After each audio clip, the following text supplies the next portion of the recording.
You did the reading, you memorized the vocabulary, but when results day hits, your grade just doesn't reflect the effort. If you're studying Cambridge Physics 9702, you know exactly what I'm talking about. You're losing marks and you might not even know why. Take a wildly popular but deeply flawed student answer about hexagonal packing. Something like, turbine blades are strong because of hexagonal packing. If you write that, you are inadvertently bleeding marks. It's pulling you dangerously close to a lower grade boundary. I mean, it feels correct, right? It sounds like a true physics fact. But to an examiner, it is literally an empty statement. It's a huge mistake because it's missing the absolute core of what they actually want to see. So how do we fix it? Well, it turns out there's a disciplined 4-step progression to take you from a scattered collection of facts to a top-band examiner-approved response. First, state the concept. Second, provide the evidence or data. Third, hit them with the scientific reasoning. And fourth, lock it in with precise examiner wording. You master this logical flow and your extended answers become absolutely bulletproof. All right, let's apply this to our core concept today. Hexagonal packing isn't just some random geometry term you have to memorize. What we're really doing here is interpreting a solid's macroscopic behavior, the stuff we actually observe and measure in the real world, from its internal, microscopic, atomic, or carrier level arrangement. It's kind of like a neatly stacked pile of oranges at the grocery store, right? The exact way those oranges nestle into each other completely dictates how stable the whole pile is. In physics, we start with that intuitive physical picture, and then we just tighten up our language into the technical vocabulary they expect. Now, there is a very specific microscopic clue that examiners are ruthlessly hunting for here. It's the one thing that changes an average answer into a top-tier one. But before I reveal exactly what that key is, we gotta make sure we aren't mixing up our concepts. Because to really nail a concept, you need to clearly see its boundaries. This microtopic belongs to the broader crystal structure chapter, and let me tell you, examiners love to test if you know the subtle differences between hexagonal packing and nearby ideas, like cubic structures. It's a bit like a giant puzzle. Hexagonal packing gives a highly specific bonding direction and defect tolerance that those other structures simply do not have.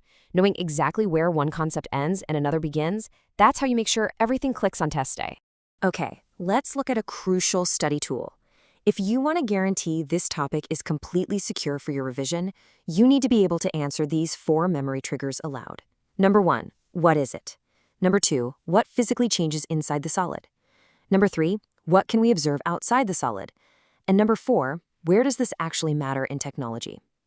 If you can confidently fire off answers to those 4 prompts, your foundation is absolutely solid.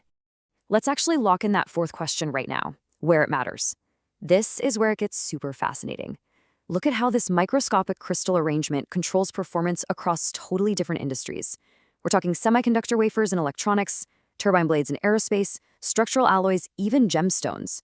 Their real-world performance, their physical strength, energy transport, their response to fields is entirely dictated by their microscopic packing and defect tolerance.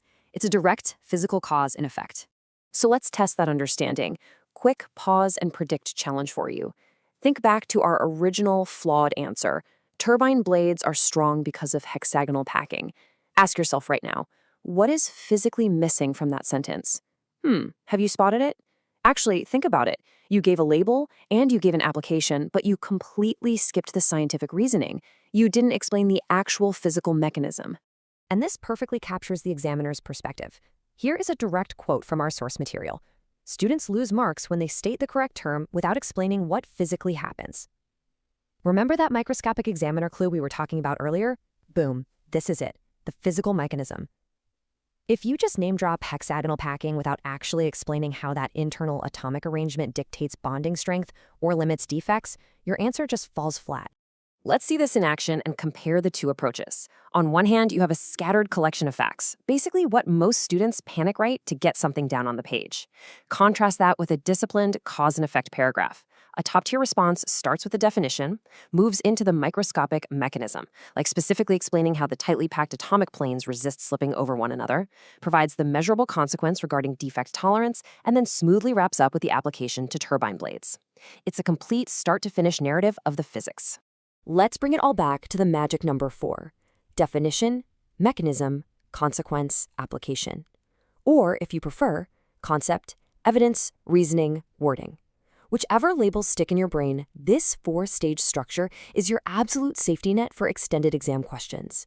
When you start from the phenomenon and work backward to the microscopic picture, you aren't just reciting memorized labels anymore. You are demonstrating true physical understanding. And that is exactly what gets rewarded.